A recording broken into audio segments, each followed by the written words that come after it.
Good afternoon, everyone, and thank you for being with us today on this really momentous day in Los Angeles history.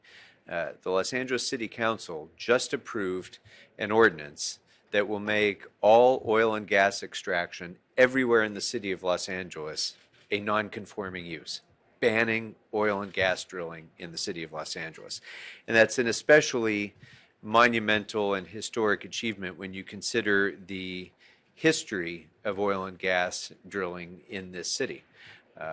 It was one of the most important industries of the city 100 years or so ago, when Los Angeles was considered really the Saudi Arabia of the world. So much so that even here in City Hall, if you walk around City Hall, you'll see parts of the architecture, parts of the public art of City Hall dedicated to the oil and gas industry. That's how important this industry was to the growth of this city in the early 20th century. But also with that growth meant that more and more people came into close proximity with that very, very dangerous operation of oil and gas extraction in an urban environment. And so as a result, we had generations of people who were forced to live literally in the shadow of oil derricks, and whose children went to school within sight of oil and gas drilling in their neighborhood, whose parks were right there next to oil and gas drilling and extraction. So this has obviously had an immense detrimental impact on not only the quality of life in those neighborhoods, but actually the public health of the people who are living there.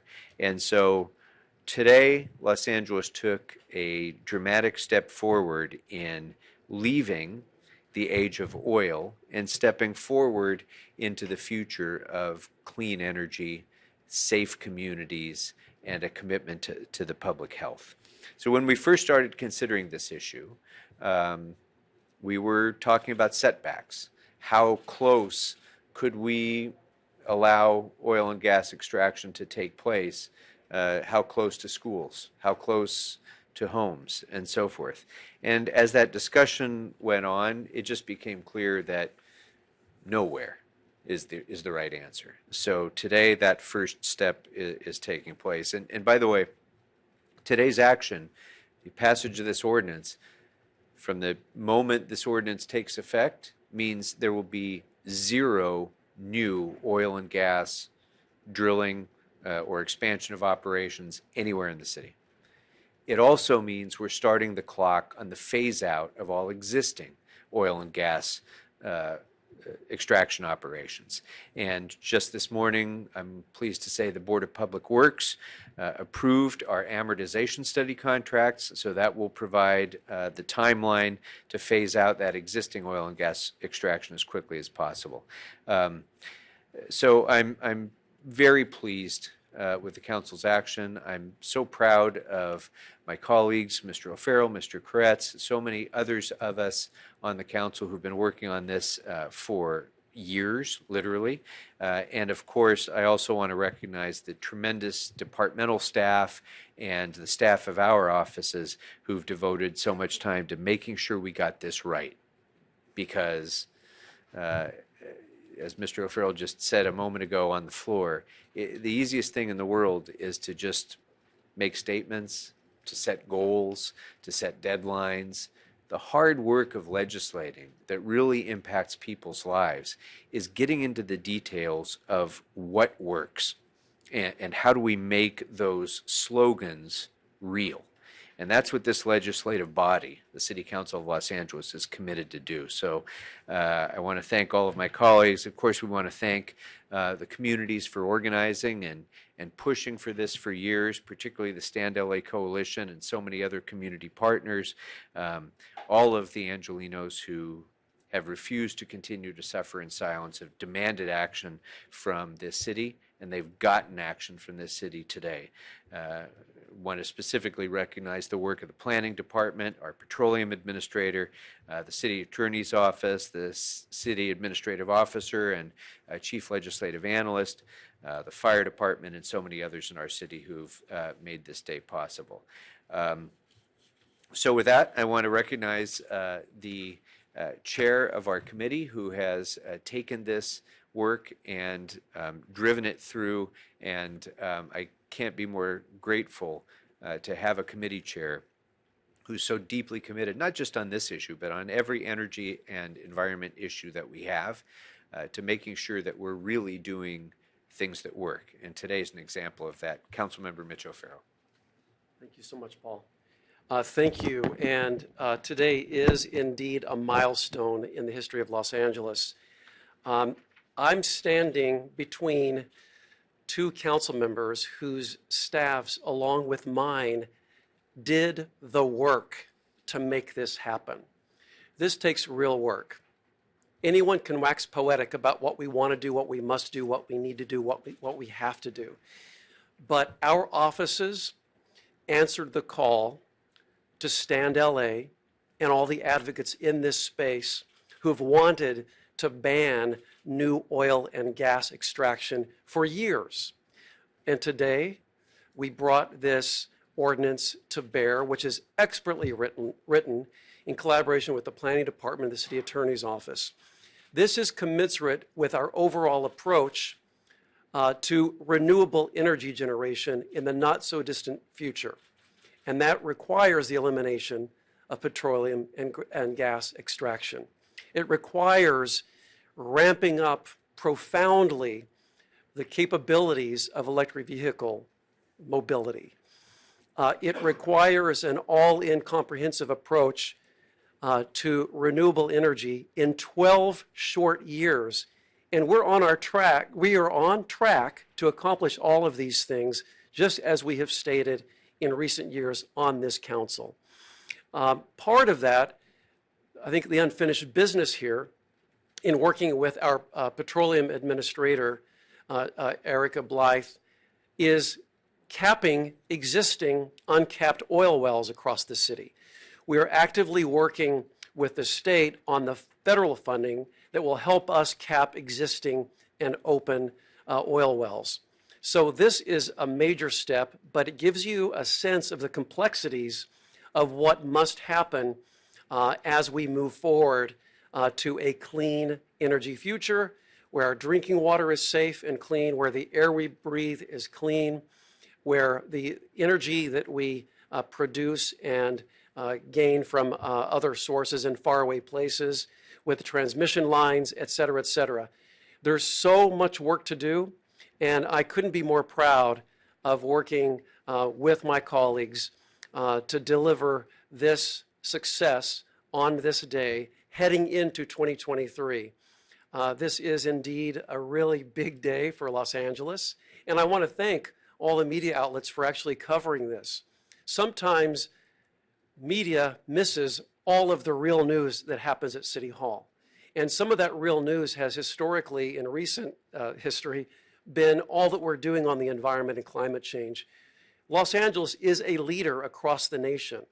No one else is doing what we're doing here.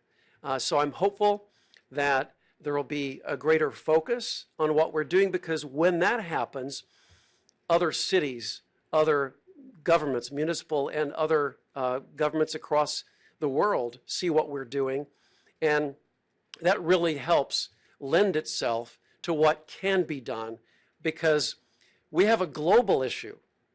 It's not just Los Angeles, it's global, and we need to work across the county, the state, the country, and the world on these issues and furthering these imperatives, so that not just our city, but our world is livable well into the future.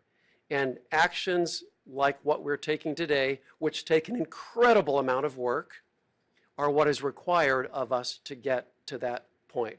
But this and current and future generations are worth it, because this planet we need to hand off a livable world to future generations. So with that, Mr. Krekorian and Mr. Koretz, I thank you so much for your collaboration on this important imperative. Thank you.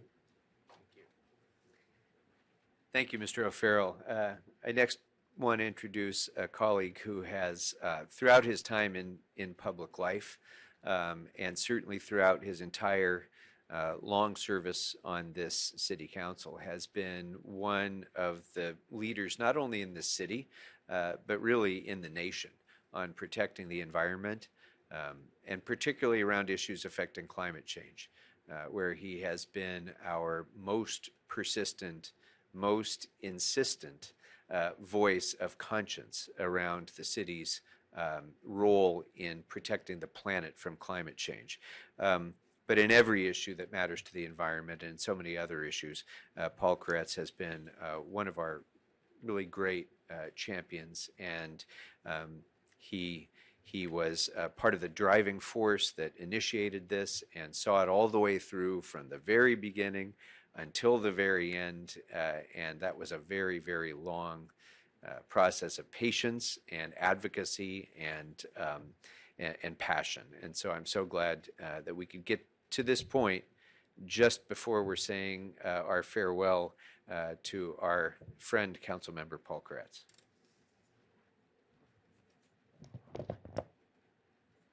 Well, thank you, Paul, for your kind words and thoughts. Today's been a long time coming. Councilmember Bonin and I introduced a motion to ban fracking in Los Angeles back in 2013. When we did that, we didn't know what we didn't know. We were educated by the Stand LA coalition that really wasn't the biggest problem relating to oil drilling. It was neighborhood oil drilling and the dangers to people, the health impacts, etc.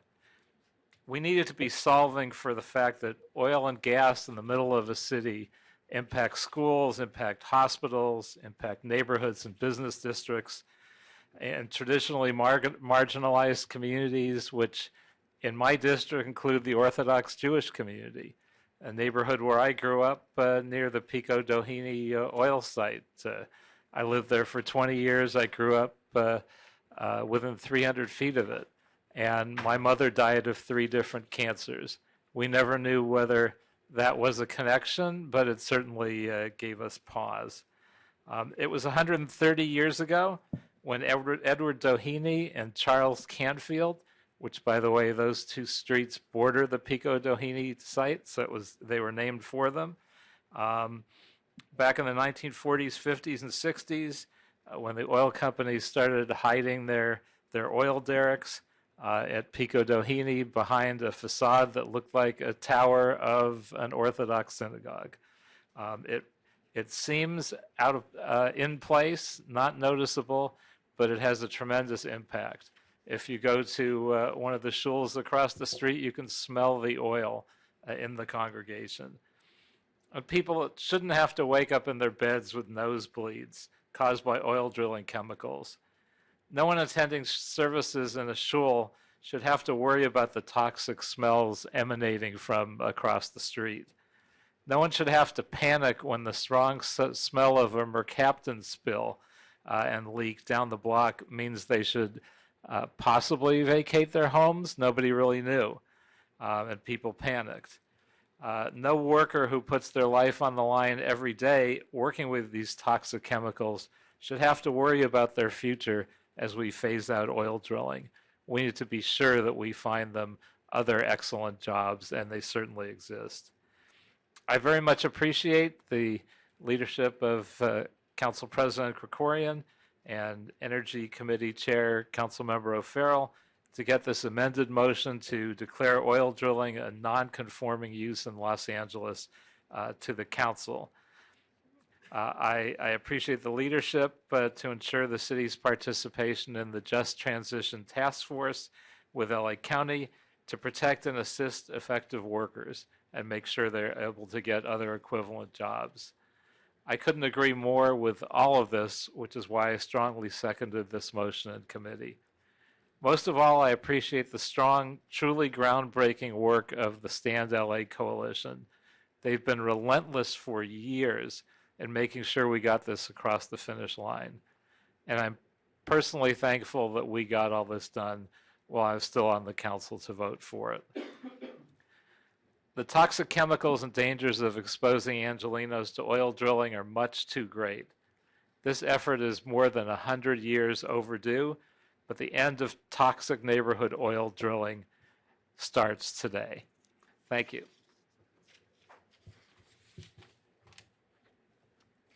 Thank you very much, Paul. And let me just also take a moment because none of us who are elected does this work without the incredible support of our staff. And so I want to take a moment to thank Aaron Ordauer of my staff, Andy Schrader of Mr. Koretz's staff, and Star Parsamian, of course, and Mr. O'Farrell's staff for all seeing this through to the finish line. And we also can't do it without the support of members of the public, and the Stand LA Coalition and others have been recognized, but so should also be our neighborhood councils who have really often pushed, I think, our elected representatives in this building to go further on the environment and on so many other issues, getting us past our sometimes our comfort level. And the Neighborhood Council Sustainability Alliance has been a leading factor in that in that aspect of this policy making as well. And so I want to recognize and thank Lisa Hart to come on up and speak on behalf of the Neighborhood Council Sustainability Alliance. Thank you, everybody. It's been a long, slow road, and we are really excited that this was unanimously passed today. Thank you. We also want to thank Stand LA, as everybody has mentioned, for their leadership and for their tenacity. And there are so many others who we want to thank today who are not here. As has been mentioned, they are absent in solidarity with those who are calling for no business as usual until we see Kevin De Leon step down. So specifically, I'd like to mention Physicians for Social Responsibility and Communities for a Better Environment, both of which are part of Stand LA, as well as Food and Water Watch and Sierra Club. We can celebrate today, but we still, as we know, have so much more work to do. We need to ensure that the wells are closed as quickly and as safely as possible. And the mayor's office has taken the lead in the effort to ensure a just transition once we are past this phase. And we're just beginning that work, and there's so much to do, but I'm really, really excited about where we are and the future. And just to say it again, this would all be so much easier if Kevin De Leon stepped down. But I really want to thank all the support from the city council leaders who have made this happen for us. Thank you. Thank you very much. And of course, as this is perhaps the most important step forward in environmental justice that the city has taken in recent memory, if not generations, if not ever, it's just another indication of why it is essential that while we are all calling for change and responsibility and accountability on behalf of the members of this council and the former member of this council that were involved in that very difficult, that have thrust this city into the very difficult time that we're facing right now. This is an example of exactly why the City Council must continue to do its work, notwithstanding our consistent pressure and request for resignation from those members, but we have to still do our work, and this is an example of why. So with that, unas palabras en español. Hoy damos fin a la peligrosa extracción del petróleo en nuestra ciudad. Hoy hacemos historia. Por más de 100 años, nuestra ciudad priorizó los lucros de las grandes empresas petroleras en lugar de priorizar la salud y el bienestar de las personas más vulnerables. Hoy hay más de 500,000 personas afectadas directamente por la extracción de petróleo en nuestra ciudad. Los Ángeles se compromete a crear miles de trabajos sostenibles en la próxima década a través del plan LA100. Vamos a asegurar, vamos a asegurarnos que todas las personas que trabajen en la extracción del gas y petróleo tengan una carrera sostenible y con buenos sueldos. Hoy es una celebración del poder de la organización comunitaria de la justicia ambiental y la salud pública. Gracias a todos los que por años y años han sido parte de este esfuerzo y este momento histórico. Okay, anybody have any questions? Council President Annabelle with ABC, good morning. One question is, do you know when the last oil drilling site was approved by the city of Los Angeles? And then two, you talked a little bit about the timeline. As far as phasing these sites out as remediation, can you elaborate a little bit more? Will sites be getting a letter? Will there be deadlines? Will they vary depending on different sites? Sure. So there's a few aspects to that. First of all, does anybody at planning know when the last approval of an active oil and gas site was issued? Around the 1960s. Yeah, okay, so not since the 1960s. And yet, we know that there's continuing work that's still to do. With regard to existing operations, the action of the Board of Public Works today in approving the amortization study means that we begin the process of analyzing the recovery of costs. And once we have that amortization study done, we can expedite the closure of existing oil and gas extraction. So under the current law, it could extend as long as 20 years. But the amortization study allows us to significantly expedite that so that when costs are recovered, we can then proceed to shutter those operations. At the same time, as my colleagues have mentioned, we're also working on the Just Transition Task Force to ensure that anybody who's currently employed in those extraction operations will have an opportunity to transition into a better, more sustainable, healthier job than the one that they currently have. And I should mention, it's when you look at the actual operations, the extraction of oil and gas is not labor intensive. It's capital intensive, and it produces lots of profits, but it doesn't produce that many jobs. So there are only a few hundred jobs left in oil and gas production here in Los Angeles, but that's, of course, impacting the lives of hundreds of thousands of people. So that's, and then just the other thing that you should know is we've also today approved a number of regulatory and oversight initiatives that will ensure that the oil companies that are operating the existing extraction will clean up the impacted communities. It includes bonding and insurance requirements for operators, full cost recovery for all of our regulatory actions at the fire department through the Petroleum Administrator's Office and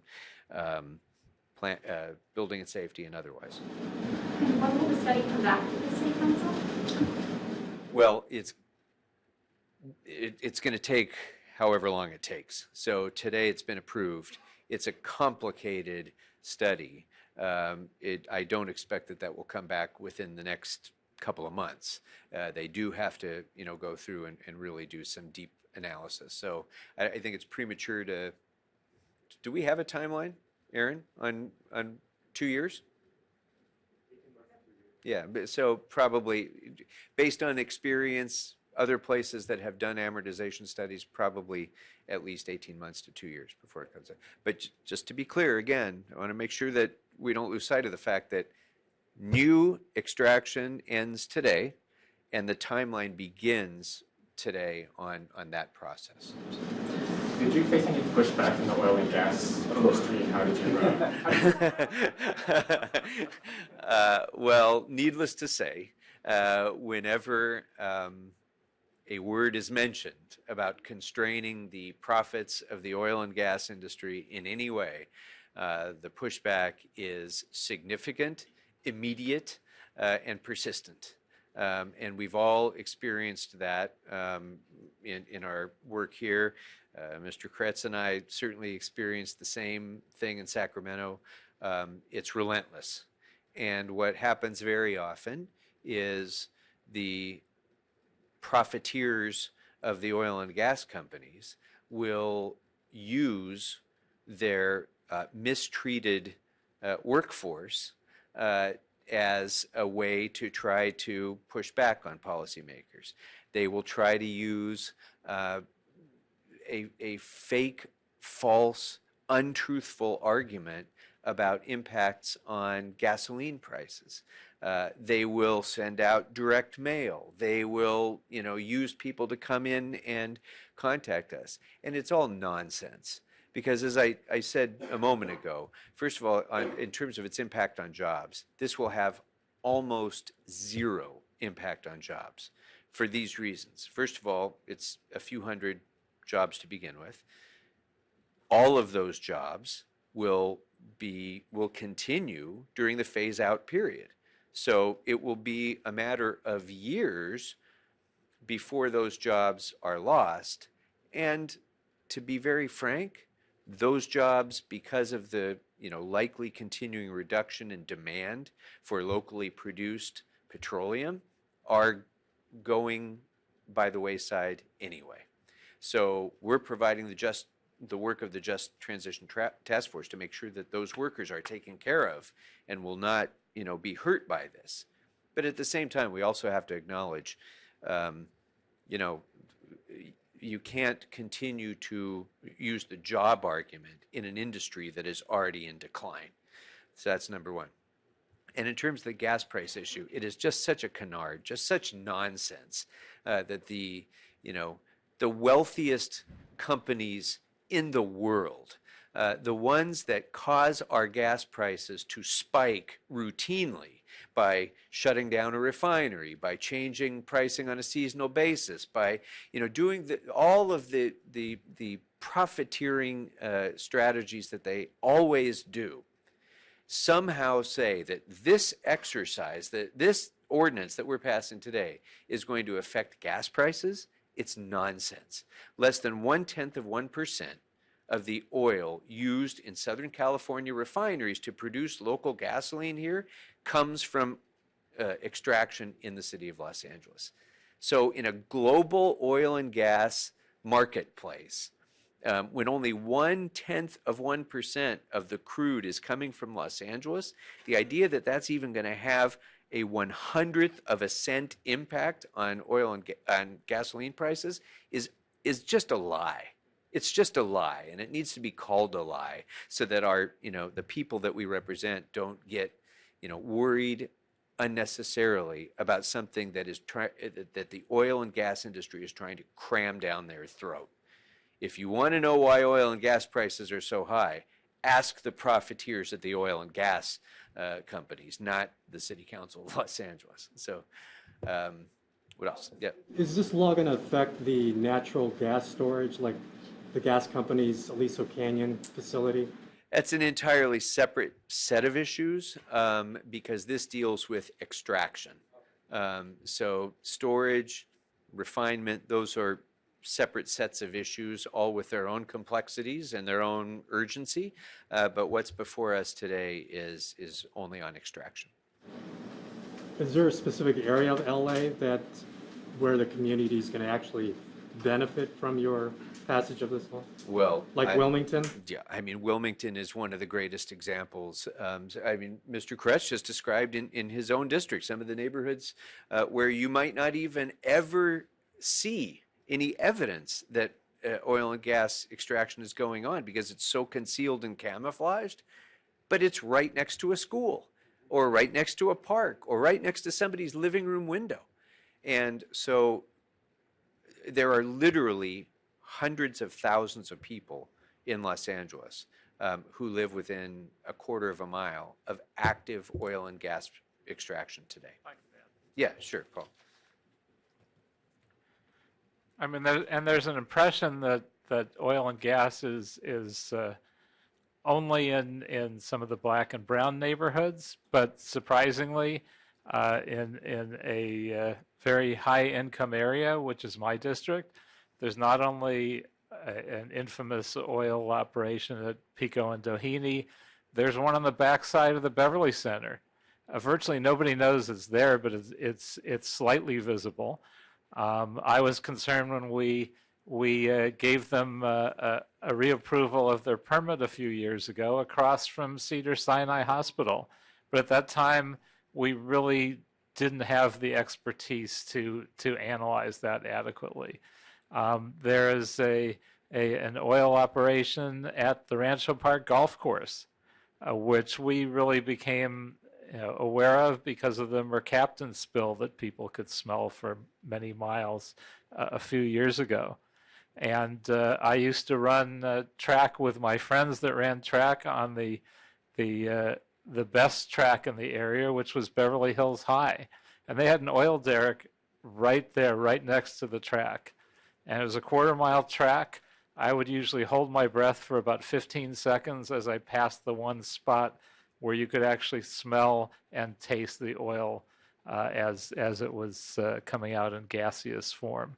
So it really is in many places in LA, because if you look at an old map from 100 years ago, there's virtually nothing in LA but oil derricks everywhere. And so this has an undue impact in some areas, but it really is spread throughout the city of Los Angeles, and certainly heavily contributes to health problems, asthma, many other things that people face in the city. All right. Anything else? All right. Thank you guys very much. Appreciate it. Thanks for being with us.